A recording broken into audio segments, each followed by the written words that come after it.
California. We'll be talking today about issue forms for the third and I think the last time.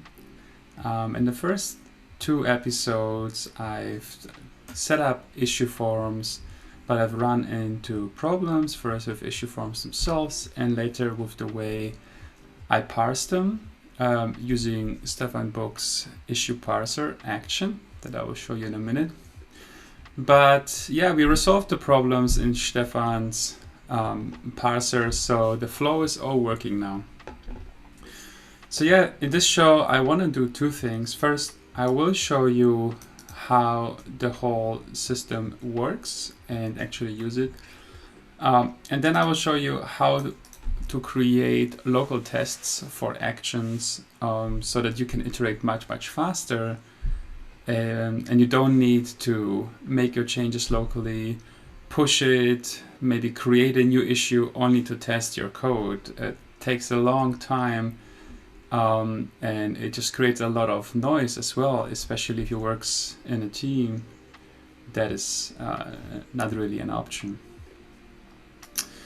Okay, so what do we have here? First, issue forms. I linked it in the show notes. So this is a new thing by GitHub, which is a new form of issue template. When I create a new issue template, a new issue, then I get these two options. And here, when I create a new show, you see I don't get a big text area input. Instead, I get a really nice form. And I linked to the documentation about it here in the show notes. The source code of this form is a YAML file, of course. We all love YAML. And you can see it starts out with a markdown item. And markdown means just show static text. There is no input, and it will basically not be handled at all. In fact, when I submit it, this text will disappear entirely. So previously from issue templates, we use this HTML commands and ask people to remove it and so on. This is no longer necessary because we can show any markdown we want anywhere in the form. And then I have a normal input, text input with a label, a description, and then a drop down. So let's see how that works. So here's the input. I can give it an ID, which is important later for the parsing. And then this is the label you just saw and the description. And then the drop down, which has the options, property, and then goes on and on to give me all these fields that I need. So let's create a show. The title I do not want to change because actually my workflow is looking for this specific title. Just to identify new issues created with the template.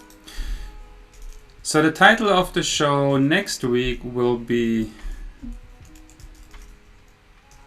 testing, or like creating tests for actions for faster iteration. Like I've been working a lot on automation lately, and mostly on private repositories with sensitive information. So we use local actions, and it's been basically impossible not to create thorough tests locally, not for the goal to test every line in the code, but to create an environment where I can work without the necessity to execute the code in actions, but to upload the code only when I have very high confidence that it's working. So I'll be working about tests, and this is about anything else. It will be 2021 August 19th, 1 week from now. It will be at 10 a.m. There will be no guests. I will be live on Twitch. This time, let's say we'll be testing. Okay. So I have to write a summary now. So creating tests for local actions is a huge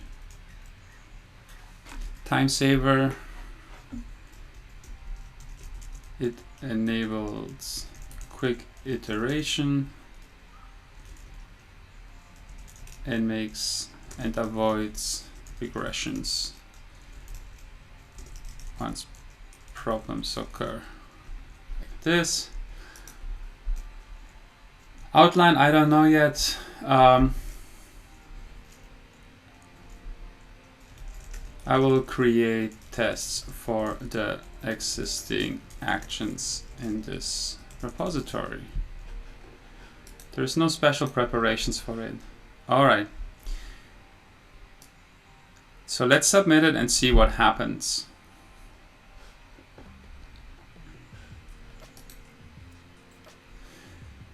So this triggered the parse new issue flow that I also linked here. So the parse new issue flow is triggered whenever an issue is opened. And here it only runs the update issue job if the title is the default title, as I mentioned before. And it also verifies that the issue was created by me, so none of you can just jump in and mess around. Here is the GitHub issue parser that I've mentioned. So what I'm doing first is I basically just log out the whole event payload, which I can later use for debugging if something goes wrong. This is just another great thing to do that I can recommend. Then I parse the issue using the issue parser, which takes the event payload and looks at the issue body and compares it to my template here. And basically what it does is it parses the, oops, where is the issue I just created? Oh, and something went wrong, of course. Oh no. Well, we will have a look into this shortly.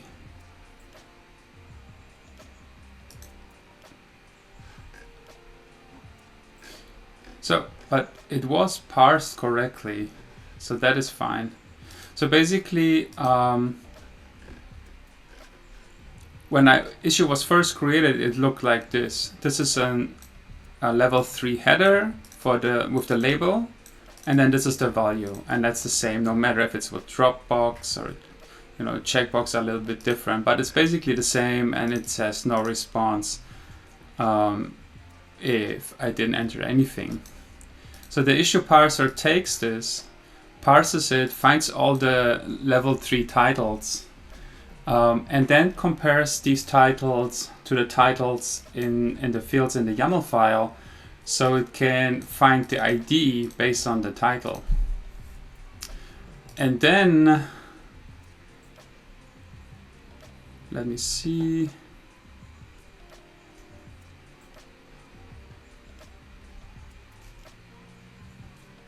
I'm confused.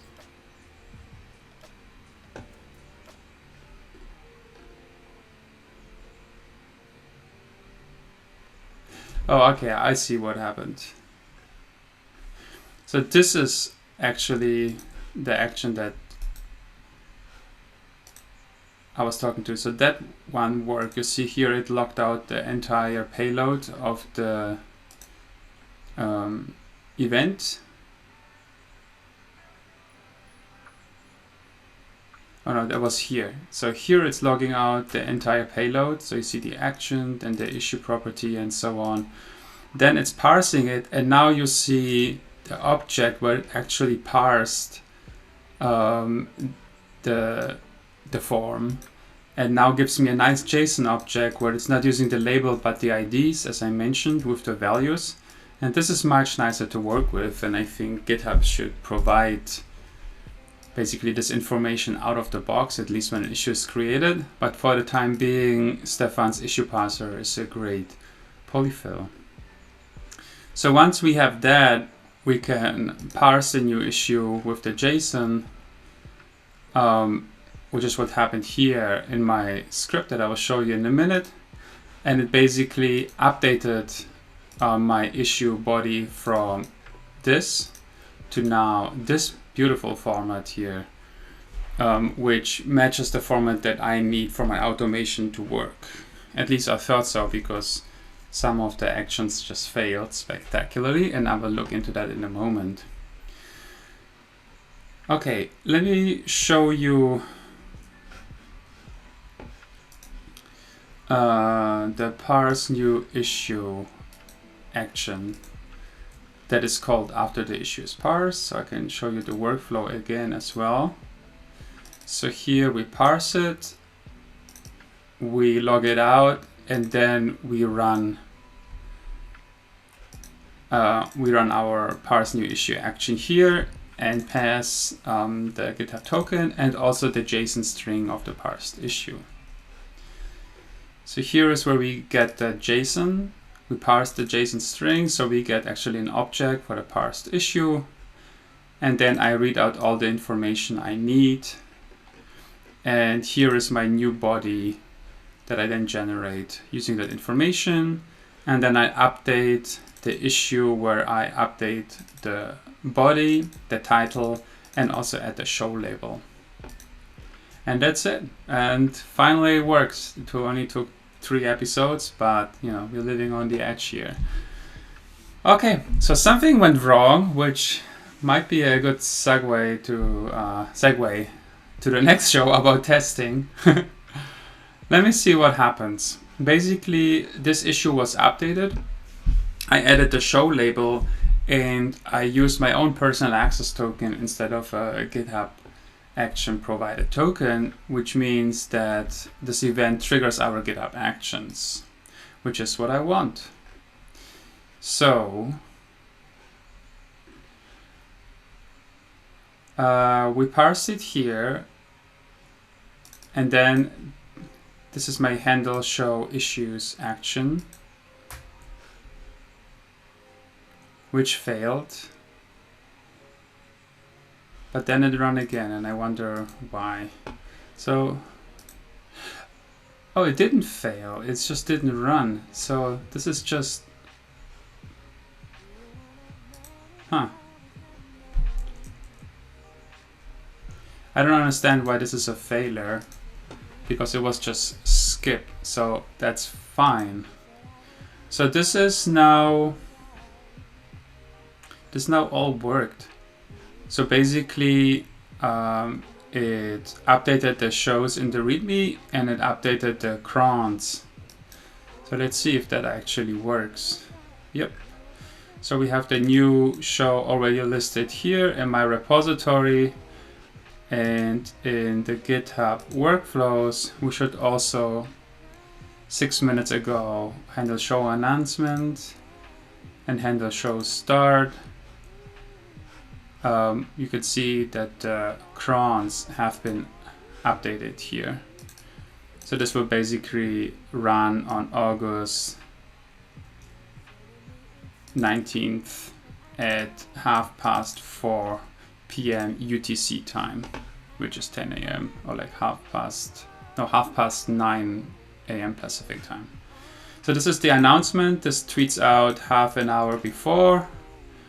And this is when it starts, so it will tweet out roughly when the show starts. Okay, so that all works. What are all these other failures here? Handle show announcement, handle show start.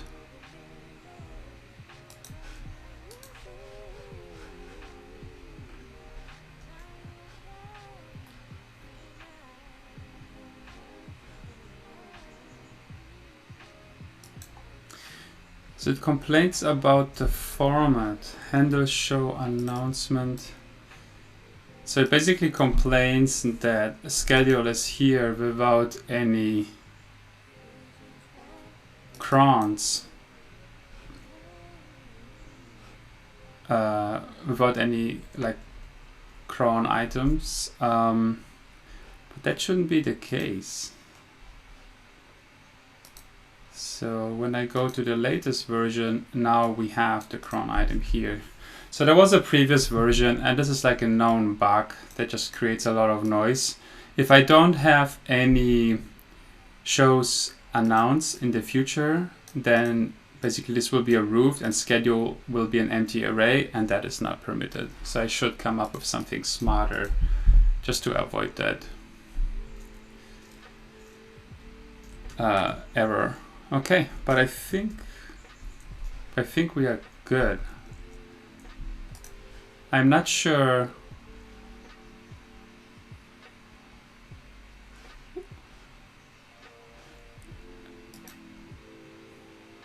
I'm not sure where this update came from, to be honest, so I will have to look a little bit into that.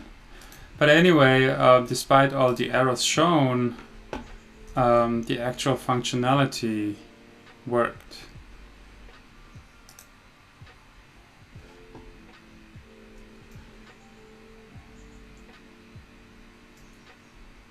And then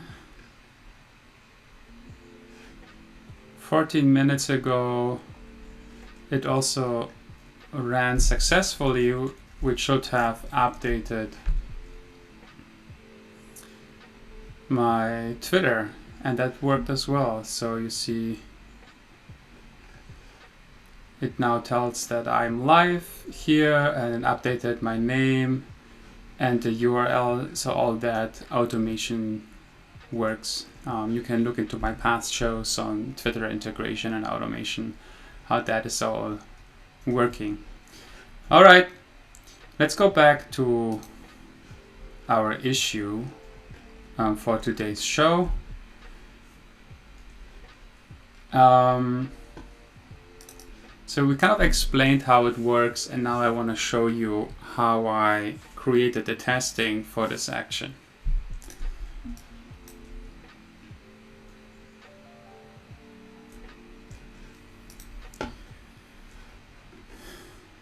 So the way I implemented this kind of local action or local script that is directly called from the workflow is that it's exporting an asynchronous run function, which takes the environment and an OctoKit instance. And if GitHub Actions is set, which it always is in a GitHub Actions environment, then it instantiates the OctoKit instance and directly passes it together with the global environment. So basically this code is executed right away. But for my tests, I can import the run function and pass in whatever I want here and then test whether the output worked correctly. And that's what I did. So here's my test file.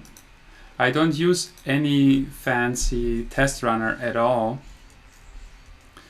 It basically is just a node script. So I can go to tests and then parse new issue test, and it just runs without any output. I have some assertions here.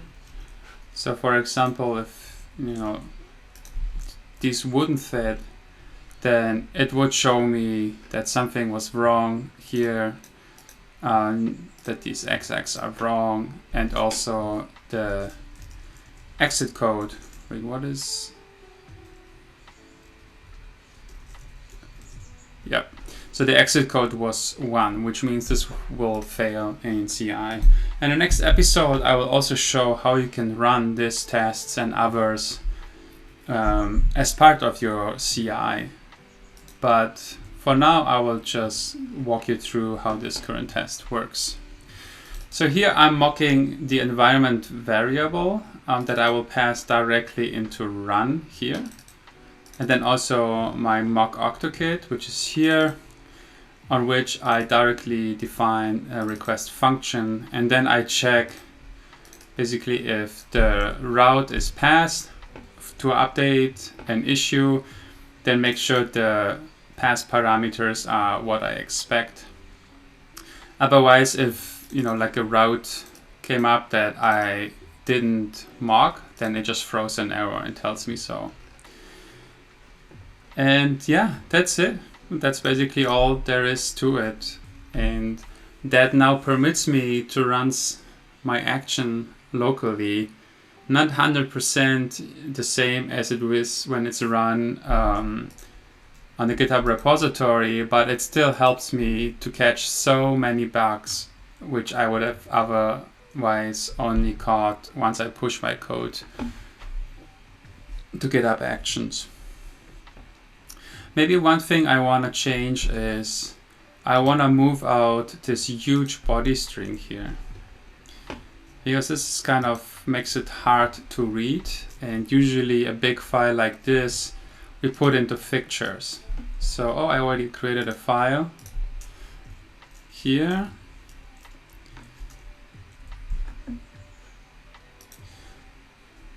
Okay, so I copy the relative path here, and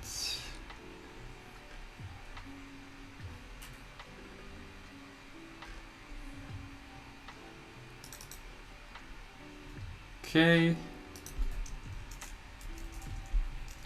let's say expected body equals, and then I need the read file from fs promises. Okay, so await read file, and then join the same that I have above, plus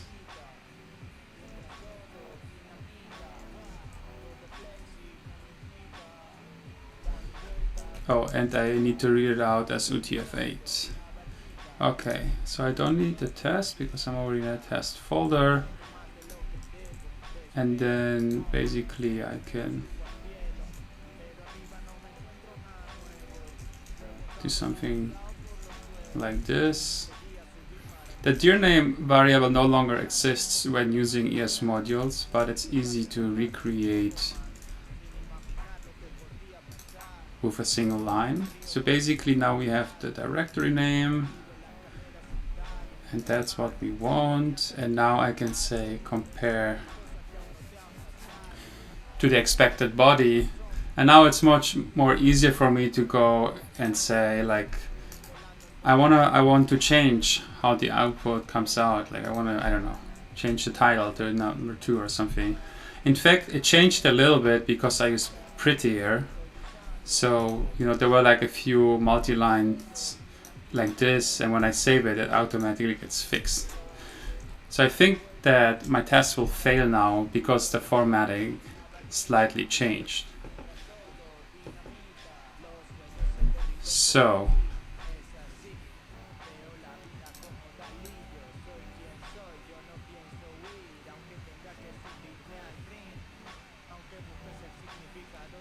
okay,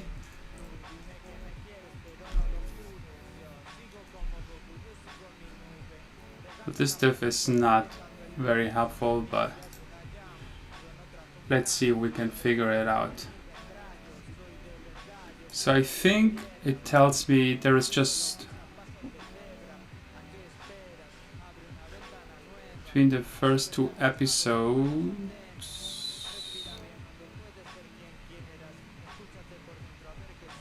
there is 1 new line and 2 new lines.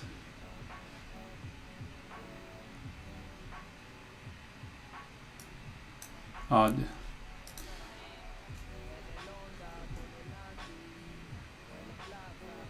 Huh.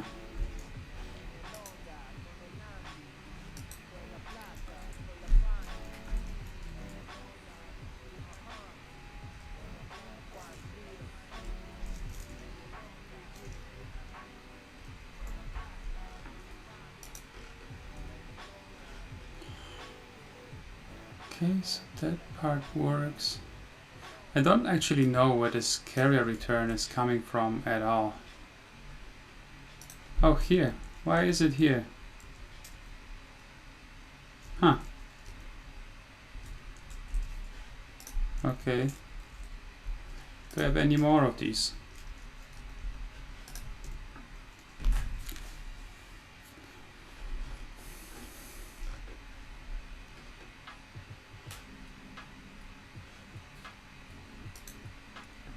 Okay, it's actually a typo here that's bothering me. So let's fix it.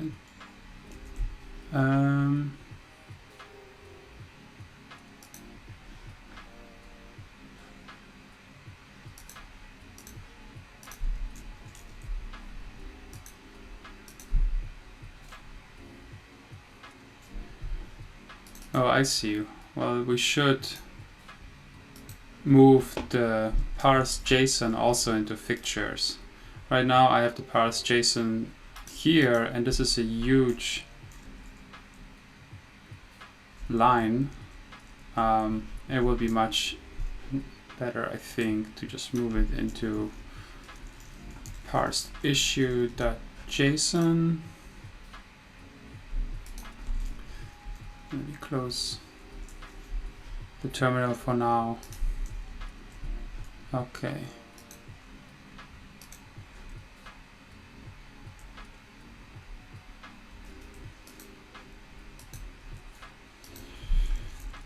So I need to make this valid JSON.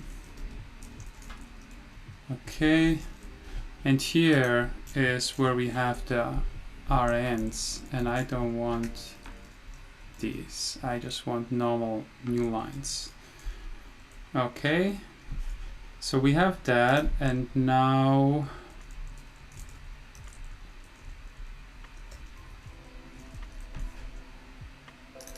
so this is parsed issue now, and we get the path, so we have to do the await read file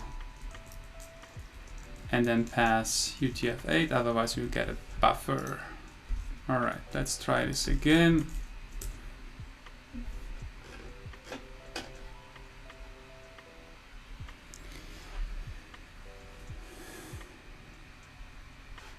Okay, so this is the typo now.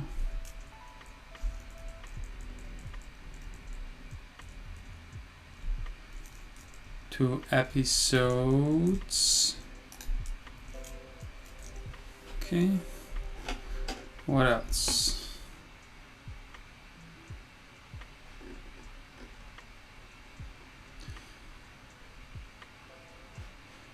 So it sees 2 line breaks before the show.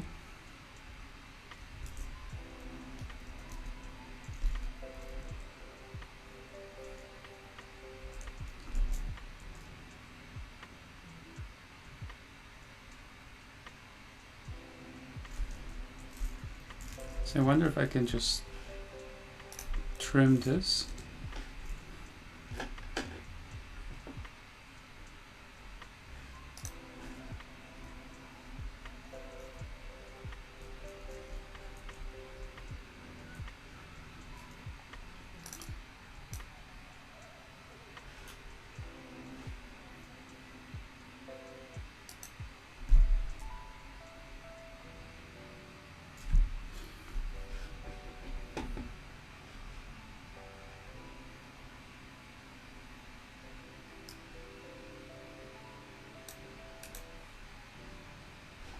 So we have an additional new line here, and I just wonder, where is this coming from?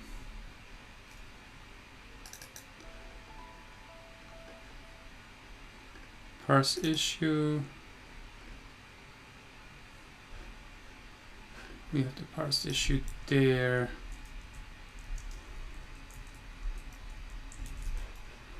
So let me just log this out. Good old console log. And that is also, it's so much nicer to just do this locally. Just imagine we would need to push every time to GitHub just to run this code and then like create a new issue and all this stuff. And here I can just add a console log and just rerun my tests, and I get my output.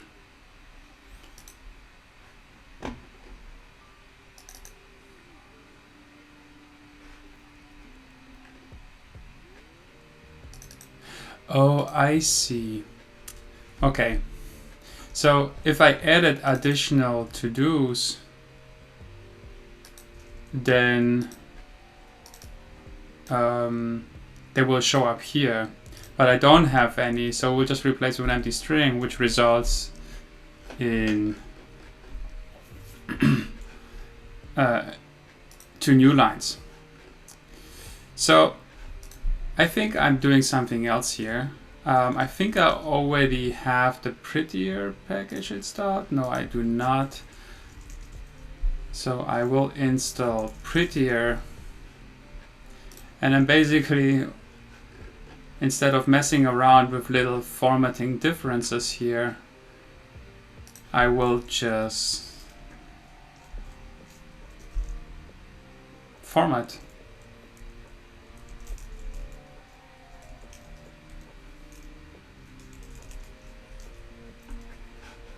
The body right here.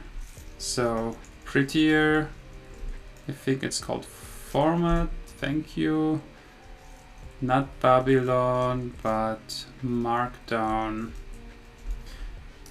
Okay, so basically now I remove things like multiple new lines before I pass it as a parameter to the OctoGit request. And now let's see if our tests pass. And they do, and that's it. Very nice. So let's commit that and say